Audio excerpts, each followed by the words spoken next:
역대상 25장 1절에서 마지막 절까지 말씀 중에서 우리 7절까지 말씀만 함께 읽겠습니다. 1절에서 7절까지 말씀 함께 읽겠습니다. 다윗이 군대 지휘관들과 더불어 아삽과 헤만과 여두둔의 자손 중에서 구별하여 섬기게 하되 수금과 비파와 재금을 잡아 신령한 노래를 하게 하였으니 그 직무대로 일하는 자의 수요는 이러하니라. 아삽의 아들들은 삭굴과 요셉과 느다냐와 아사렐라니, 이 아삽의 아들들이 아삽의 지휘 아래 왕의 명령을 따라 신령한 노래를 하며 여두둔에게 이르러서는 그의 아들들 그달리아와 스리와 여사야와 시므이와 하사랴와 마띠디아 6사람이니 그의 아버지 여두둔의 지휘 아래 수금을 잡아 신령한 노래를 하며 여호와께 감사하며 찬양하며 헤만에게 이르러는 그의 아들들 부기야와 마따냐와 우시엘과 스부엘과 여리못과 하나냐와 하나니와 엘리아다와 기달디와 로암 디에셀과 요스브 가사와 말로디와 호딜과 마하시옷이라. 이는 다 헤만의 아들들이니 나팔을 부는 자들이며 헤만은 하나님의 말씀을 가진 왕의 선견자라. 하나님이 헤만에게 14아들과 3딸을 주셨더라.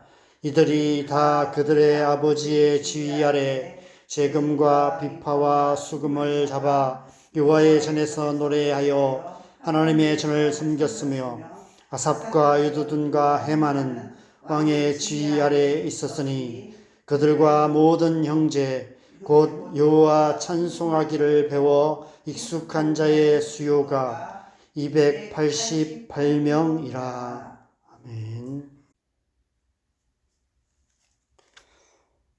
지난 주말 저녁에 집사람과 오랜만에 진해로 바닷가를 산책을 했는데 마침 색소폰 동호회에서 10여 명의 사람들이 야외 공연을 하고 있었습니다. 다양한 크기와 모양의 색소폰을 연주하는 모습을 보면서 누가 저런 악기를 만들었을까 신기하다는 생각을 했습니다. 이 세상에는 많은 악기들이 있습니다. 피아노와 바이올린, 기타, 드럼 같은 우리에게 익숙한 악기들도 있지만 어떤 악기들은 이름조차 생소한 악기들도 있습니다. 각 민족들의 전통 악기들 가운데는 아직 세상에 알려지지 않은 악기도 많이 있을 것입니다. 우리나라 국악기만 해도 약 60가지가 넘는다고 합니다. 아마 전 세계 모든 민족들의 전통 악기까지 다 포함하면 그 종류가 수천 가지는 넘을 것입니다. 수많은 악기들로 각 민족마다 다양한 멜로디로 연주도 하고 가사를 붙여 노래를 부르기도 합니다. 이 세상 모든 사람들이 공통적으로 음악을 좋아하는 것을 보면 음악은 태초에 하나님께서 우리 안에 주신 하나님의 형상 중에 하나가 아닐까 생각됩니다. 왜 하나님께서 우리에게 음악을 주셨을까요? 그 이유를 가장 잘 알았던 한 사람에게 물어보면 답을 찾을 수 있을 것 같습니다. 바로 다윗입니다. 이 세상의 대부분의 음악들은 다 사람이 중심입니다. 사람들이 자기 만족을 위해 악기들을 연주하고 노래를 부르기도 합니다. 좋은 멜로디와 아름다운 가사의 노래를 듣거나 부름으로 마음의 감동과 위로를 얻기도 합니다. 아마 하나님께서 우리에게 음악을 주신 목적 중에는 그런 목적도 있을 것입니다. 하나님은 좋은 것으로 우리를 만족하게 하시는 분이시기 때문입니다. 그러나 오늘 본문을 보면 다윗은 자기의 인간적인 만족을 위해서가 아니라 하나님께 감사하며 하나님을 찬양하기 위해 여러 가지 악기와 그것을 연주하고 노래하는 자들을 준비시키고 있는 것을 보게 됩니다. 오늘 본문에는 우리가 시편을 통해 익숙한 몇 사람의 이름들과 함께 몇 가지 악기들이 등장합니다. 1절에 다윗과 함께 아삽과 헤만과 여두둔 3사람이 등장하는데 모두 시편에 등장하는 이름들입니다. 150편의 시편 중에 다윗의 시라는 표제어가 붙은 시편은 절반 가까운 73편이 있습니다. 아삽의 시는 12편이 있고 헤만의 시도 한 편이 있습니다. 시편 88편입니다. 여두둔이란 이름도 시편의 표제어에 3번 등장합니다. 39편, 62편, 77편에 보면 인도자를 따라 여두둔 형식, 여두둔 법칙으로 부르는 노래라는 표제어가 붙어 있는데 아마 우리가 음악의 아버지라고 부르는 바하나 음악의 어머니라고 부르는 핸델처럼 다윗 시대의 종교음악의 한 장르를 개척한 사람이 아닐까 추측해 볼 수 있습니다. 다윗이 아삽과 헤만과 여두둔의 자손들로 하여금 수금과 비파와 재금과 나팔을 연주하며 여호와의 전에서 노래하여 하나님의 전을 섬기게 했는데 오늘 본문 7절을 보면 여호와 찬송하기를 배워 익숙한 자들의 수요가 288명이었다라고 말씀하고 있습니다.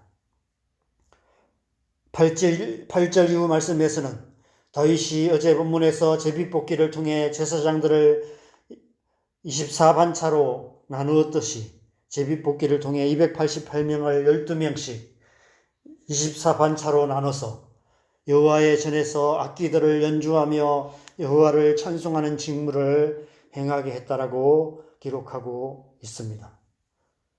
그런데 우리가 오늘 본문에서 주목해야 할 단어가 하나 있습니다. 1절에서 3절 말씀을 보면 신령한 노래를 하다, 신령한 노래를 하게 하다, 신령한 노래를 하며 라는 말이 3번 반복되고 있습니다. 히브리어로 나바라는 단어입니다. 이 단어는 예언자, 선지자를 뜻하는 나비라는 단어에서 유래한 동사입니다. 구약 성경에 약 115번 기록된 단어인데 다른 본문들에서는 대부분 예언하다라는 단어로 번역되어 있습니다. 그런데 오늘 본문에서만 신령한 노래를 하다라고 번역하고 있습니다. 여러분 아시다시피 구약성 시대 선지자들은 나비는 성령의 기름 부으심을 받아서 하나님의 말씀을 전하는 사역자들이었습니다. 오늘 본문에서 나바라는 단어를 신령한 노래를 하다라는 의미로 사용한 이유 역시 그런 의미가 아니었을까 싶습니다. 하나님의 성전에서 악기로 노래로 찬양하는 사역을 하는 자들 또한 선지자들처럼 성령의 기름 부음을 받은 하나님의 사역자들임을 강조하여 말씀하고 계시는 것입니다. 오늘날 대부분의 교회는 예배 시간에 찬양을 인도하는 찬양 사역자들과 악기를 연주하는 찬양팀들이 있습니다. 그래서 찬양 예배를 많이 드립니다. 또 성가대도 있고 큰 교회에는 오케스트라 연주자들도 있습니다. 오늘 말씀에 비추어 본다면 그들 모두 성령의 기름 부음 받은 사역자들인 것입니다. 말씀을 전하는 사역자만이 아니라 찬양으로 인도하는 그들 또한 하나님의 사역자들인 것을 우리는 기억해야 하는 것입니다. 그래서 찬양팀이 중요하고 성가대가 중요합니다. 사례비를 받는 사역자는 아니지만 자원하여 섬기는 사역자인 경우가 훨씬 많지만 하나님께서 음악의 은사를 주시고 그들을 택하시고 부르셔서 하나님을 찬양하는 사역자로 세워주신 것입니다. 다윗은 그 누구보다도 찬양 사역자들을 중요하게 생각했던 것 같습니다. 그래서 그들 또한 제사장들과 똑같이 제비뽑기를 통해서 24반차로 나눠서 하나님의 성전에서 찬양으로 하나님을 섬기게 했던 것입니다. 다윗이 이처럼 찬양 사역자들을 중요하게 생각한 이유는 하나님께서 우리에게 음악을 주신 궁극적인 목적이 무엇인지 이 세상 그 누구보다도 잘 알았기 때문일 것입니다. 이사야 43장 21절에서 이사야 선지자를 통해 하나님께서 이렇게 말씀하셨습니다. 이 백성은 내가 나를 위하여 지었나니 나를 찬송하게 하려 함이니라.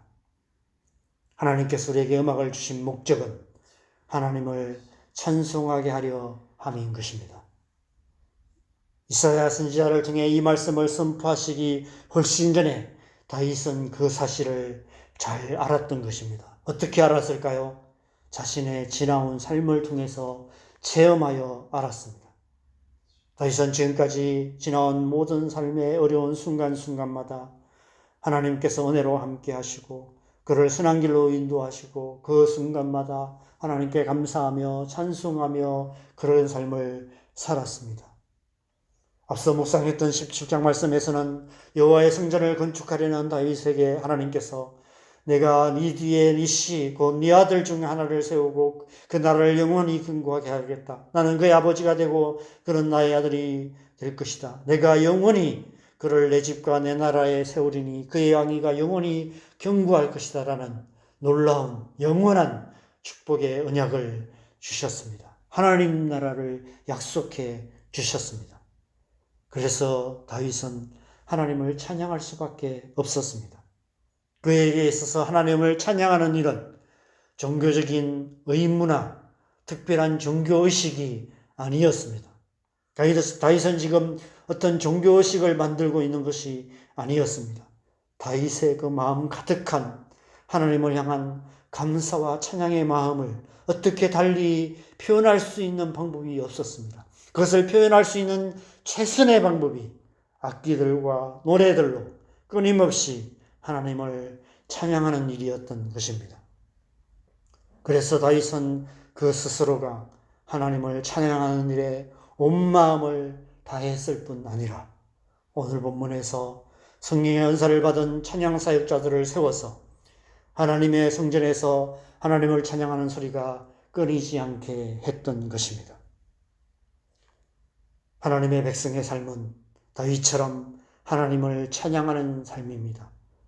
하나님의 성전된 우리 마음에서 하나님을 찬양하는 소리가 끊이지 않는 삶을 사는 것입니다. 우리가 우리에게 주신 하나님의 구원의 은혜가 얼마나 크고 놀라운지를 마음으로 깨닫기만 한다면 우리는 하나님을 찬양할 수밖에 없습니다. 자기 아들을 아끼지 아니하시고 우리 모두를 위해 내어주신 하나님 아버지의 사랑과 우리의 죄를 대신하여 자기 생명을 바치신 예수 그리스도의 은혜와 그리고 우리 안에 계셔서 우리를 진리의 길로 인도하시는 성령의 함께하심을 생각하면 우리는 삼위일체 하나님께 감사하며 찬양하는 삶을 사는 것이 마땅한 것입니다. 그래서 에베소서 5장 18절에서 21절에 사도 바울은 이렇게 권면합니다. 술 취하지 말라. 이는 방탕한 것이니 오직 성령으로 충만함을 받으라.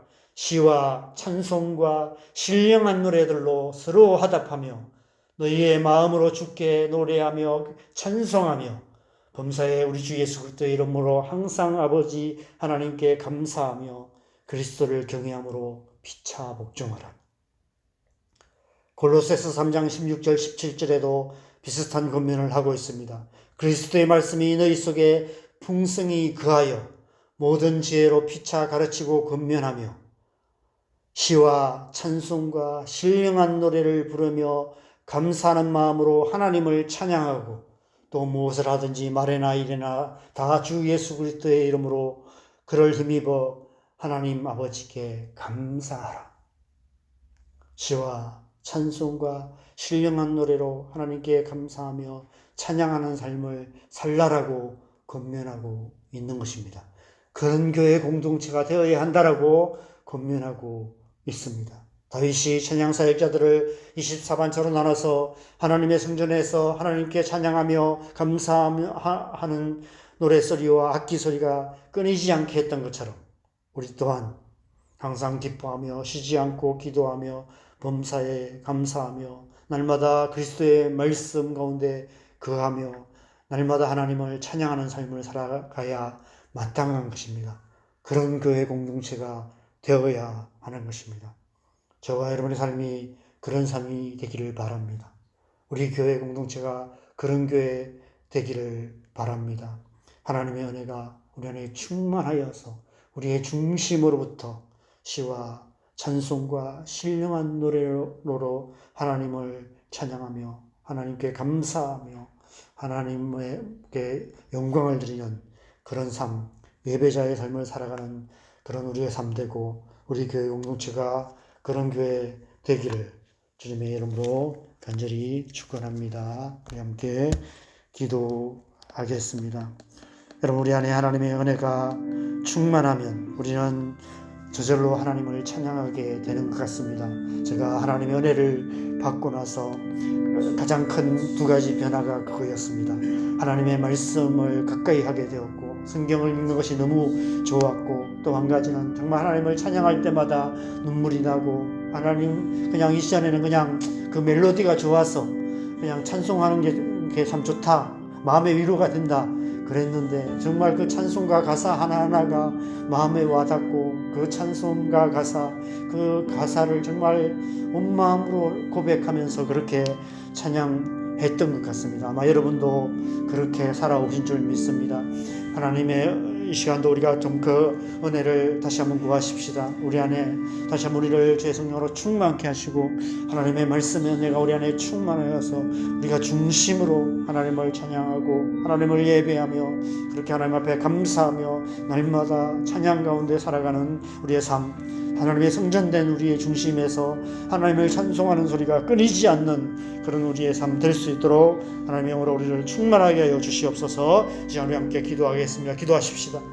하나님 아버지, 이 아침에 우리가 다시 한번 주님의 은혜를 구합니다. 우리를 주의 성령으로 충만케 하시고 그리스도의 말씀으로 우리를 안에 풍성하게 역사하여 주셔서 우리의 중심에서 시와 찬송과 신령한 노래가 끊이지 않도록 주님 역사하여 주시옵소서. 다윗이 하나님의 성전에서 악기 소리와 하나님을 찬송하는 노래 소리가 끊이지 않게 했던 것처럼 우리 또한 우리의 중심에서 하나님을 찬송하는, 하나님 앞에 감사하며 찬송하는 마음이 끊이지 않도록 주님 우리 안에 역사하여 주시옵소서. 우리가 처음 주님 은혜를 받고 우리가 그렇게 살았던 그때처럼 주님 우리가 남은 날들, 이 땅을 살아가는 모든 날들 하나님 앞에 그렇게 감사하며 찬송하며 살아가는 우리의 삶 될 수 있도록 우리 안에 주님의 은혜로 충만하게 하여 주시옵소서. 우리 교회가 그런 교회 되기를 간절히 소망합니다. 하나님 앞에 감사하며 찬송하는 그 신령과 진정으로 예배하는 그런 교회 될 수 있도록 하나님 예배 푸시고 성령으로 기름 부어주시고 그런 찬양하는 자들, 그런 찬양 사역자들을 세워주시고 하나님 우리 가운데 그런 은혜가 충만할 수 있도록 은혜 베푸시고 주님 함께하여 주시옵소서. 그 은혜가 우리 안에 충만하기를 간절히 소망합니다. 오늘 우리의 삶 속에서 우리의 중심에서 하나님 앞에 감사하며 찬양하며 살아가는 오늘 복된 하루 될 수 있도록 은혜 베푸시고 함께하여 주시옵소서. 이 새벽에도 우리가 손을 가지고 기도 제목을 놓고 우리 함께 기도하겠습니다. 우리의 가족들을 위해서 기도하겠습니다. 우리 가족들 안에도 이 은혜 부어주셔서 우리의 가정이 하나님을 찬송하는 가정 되게 하여 주시고, 우리의 자녀들 예배 가운데 나와 있지만 제가 청년 사역을 하면서도 참 그게 참 어려웠습니다. 아이들이 찬양하는 시간에 입도 뻥긋하지 않는 모습 보면서 왜 이럴까 생각해 보니까 우리 아이들이 아직 그 하나님의 은혜를 모르기 때문에 그런 것 같습니다. 하나님의 은혜, 성령의 은혜를 깊이 경험하게 되면 저절로 찬양하게 됩니다. 수많은 청년들이 그 은혜를 경험하여서 우리가 보면 막 찬양하면서 손들고 찬양하고 찬양 예배 시간에 정말 눈물을 흘리며 찬양하는 그런 청년들이 많이 있습니다.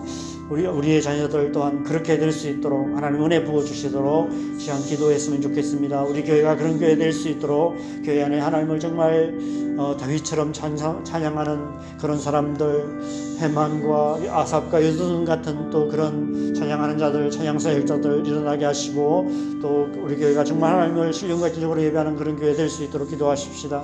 이 나라의 민족을 위해서 기도하겠습니다. 나가북이 하나 되어서 열방을 축복하는 통일한국 이루어 주시도록 기도하시고, 전쟁으로 가득한 이 땅 가운데 또 하나님께서 개입하셔서 전쟁이 그치게 하시고 하나님의 평화가 이루어질 수 있도록 우리 함께 기도하시고 자유롭게 기도하시다가 들어가시면 좋겠습니다. 기도하겠습니다.